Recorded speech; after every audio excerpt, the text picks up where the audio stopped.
Hello, and welcome to Slide into English, where we learn about the English language through slides, storytelling, and comprehensible input. In our next video on plurals, we are going to learn about the ES plurals. They are very similar in pronunciation to our regular plurals, which just have an S.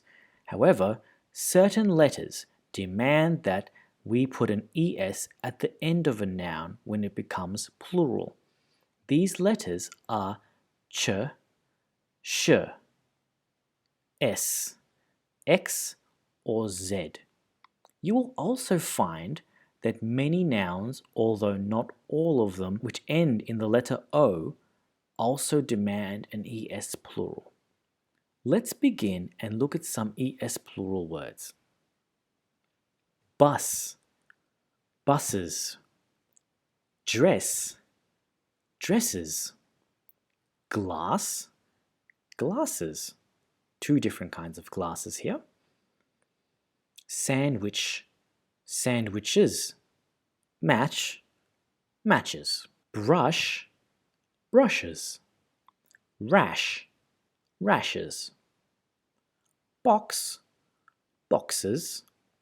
Fox, foxes. Waltz, waltzes. Quiz, quizzes.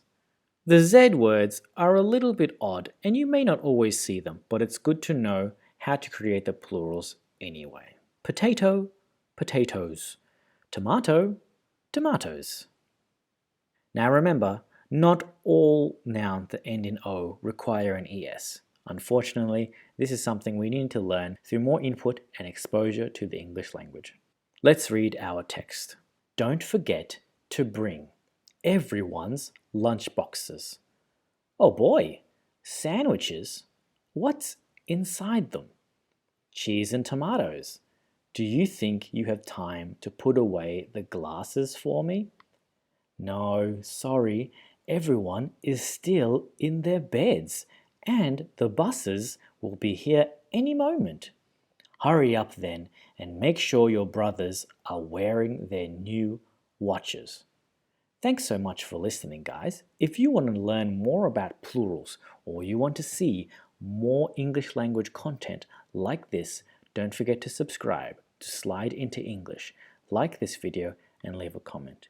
Thank you so much, and I'll see you in our next lesson.